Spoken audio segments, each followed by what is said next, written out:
everyone. I am Aishwarya Saxena and I welcome you to my channel Attract English by Aishwarya Saxena. So today we are going to talk about tense and specifically about future tense. So before starting, if you have not subscribed this channel yet, then do subscribe it, and you can also press the bell icon to get all the latest updates related to this channel.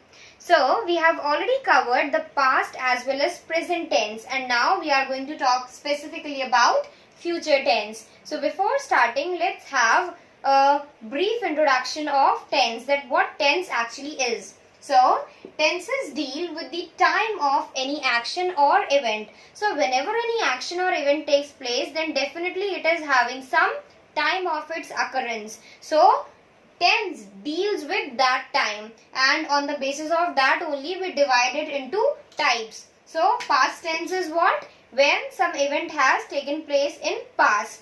Then present tense deals with those actions which are taking place currently or in present. And then future tense deals with those actions which are going to take place in future. So we have already discussed these two types, and now we are going to cover, or I should say finish tense with this last type, that is future tense.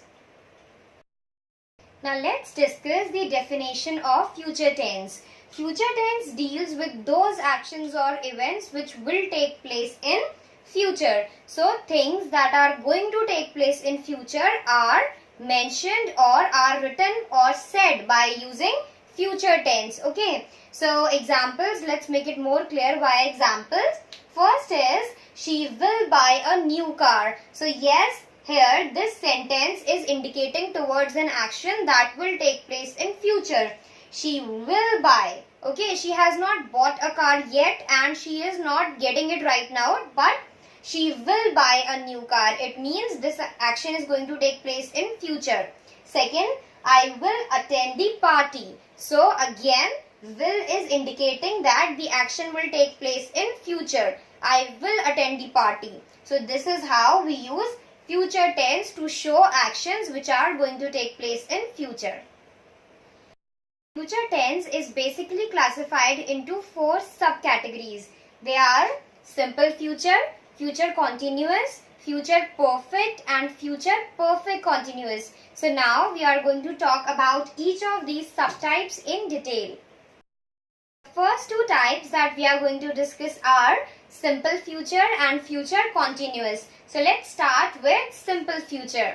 It is used to show actions which are going to take place in future. So when we simply want to show an action that will take place in future, then we use simple future. The examples that we have discussed are all from simple future tense. So here we are going to learn about three things. Firstly, we learn about normal structure, how to frame a normal, simple, regular sentence by using simple future. Then how we'll be able to form a negative sentence by simple future. And lastly, for interrogative sentences. What are interrogative sentences? They are questions. So we will learn that how can we frame questions by using simple future tense. So let's start. Firstly, we'll see the syntax. Syntax is what? It is the way of writing things. So firstly, we'll go through the syntax and then we'll discuss one example of each thing. So for normal sentence, we'll firstly write subject, then will, and then base form of verb. Example, he is what? It is subject, then will as it is, and then base form of verb is go. And then I continued to market. He will go to market. So this is a simple action which is going to take place in future. Next part is for negative sentences. So if I want to introduce negation to a sentence, then the structure will remain same. Only a not will be added after will. Otherwise it's similar to the regular one. So it will start again with subject, then will not, and then base form of verb. So example, he is subject, then will not as it is, and base form go to market. He will not go to market. So this not has introduced negation to sentence. The next is for interrogative sentences, that is for creating or framing questions. The sentence will start with will, And if you are using we or I as subject, then you can take shall. So will, then subject, and then base form of verb. So will as it is, then you is subject and base form is go to market. Will you go to market? So this is a question which is asking about something that is going to take place in future. So this is how we use simple future. There could be more type of sentences also, but this is the basic thing that you should know. Next is future continuous. So what is it? It is used to show action at a particular moment, okay, in future, being started before that moment but not completed yet. So we use future continuous when we are talking about some event at a particular point of time and the action has started before that particular moment but it is not completed yet. So it will complete in future. Therefore, it is future continuous. It is in continuation, but it will get completed in future. So, again, we are going to discuss the same three things: a normal structure, then negative one, and then framing question.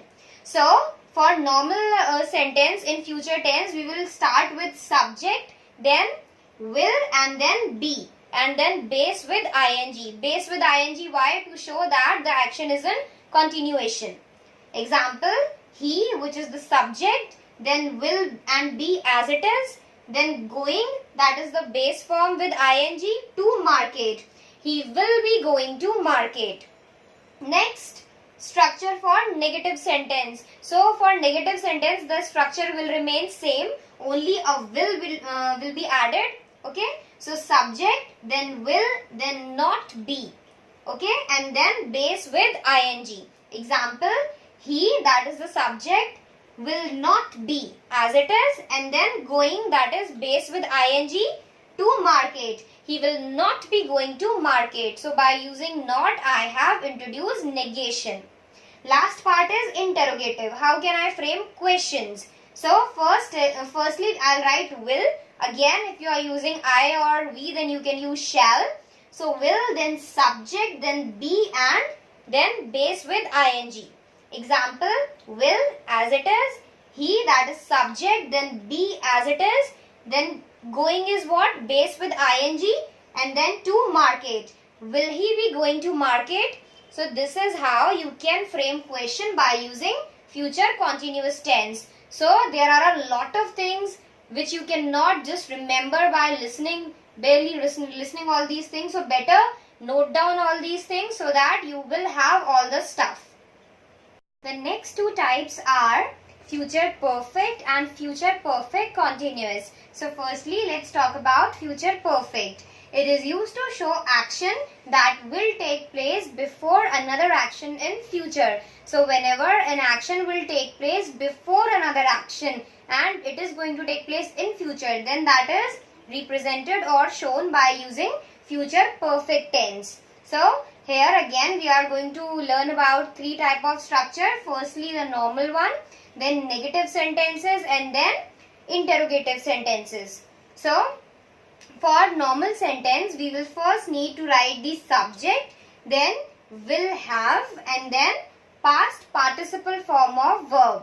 So example, he is what? It is the subject, then will have as it is, and then gone is what? Past participle form of verb. To market, he will have gone to market. So this is future perfect tense. Now for creating a negative sentence in future perfect, we will need to follow the same syntax, but we will add a not after will, and then it will be almost similar.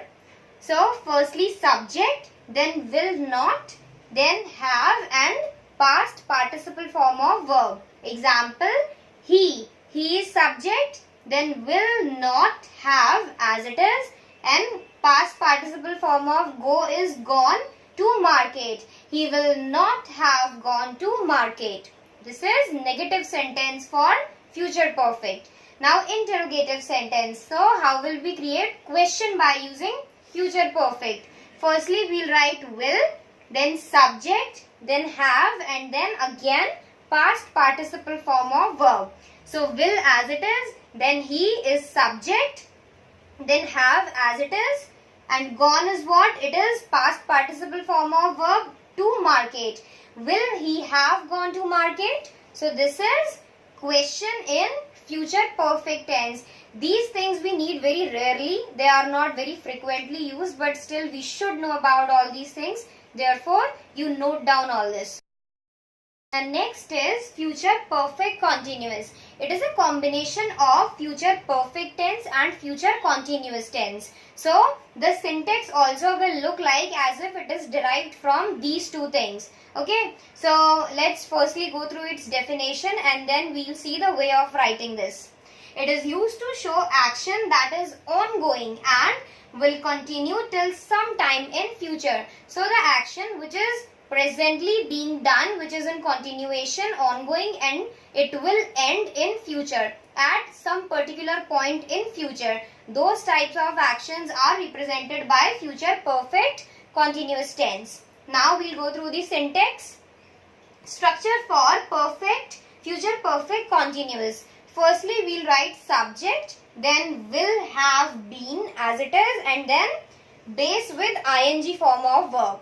So, he, that is subject, then will have been as it is, and then going, that is base form of verb with ing, to market. He will have been going to market. This is what a normal sentence that is in future perfect continuous. Next, structure for negative sentences. So, when I want to introduce negation to a sentence, syntax will be similar to this, only a not will be added. So, subject, then will not, and have been as it is, and then base with ing form of verb. So, he, that is subject, will not have been as it is, and then going, that is base with ing form, to market. He will not have been going to market. Next, structure for interrogative sentences. So here we will see how to frame questions in future perfect continuous tense. Firstly, we will write will, then subject, then have been, and again base with ing form.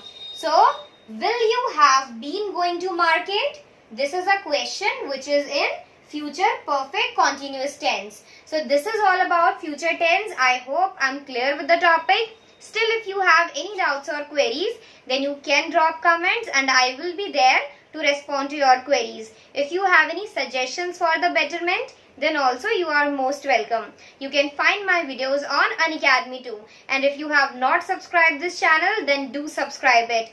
Don't forget to like and share our videos. Thank you so much.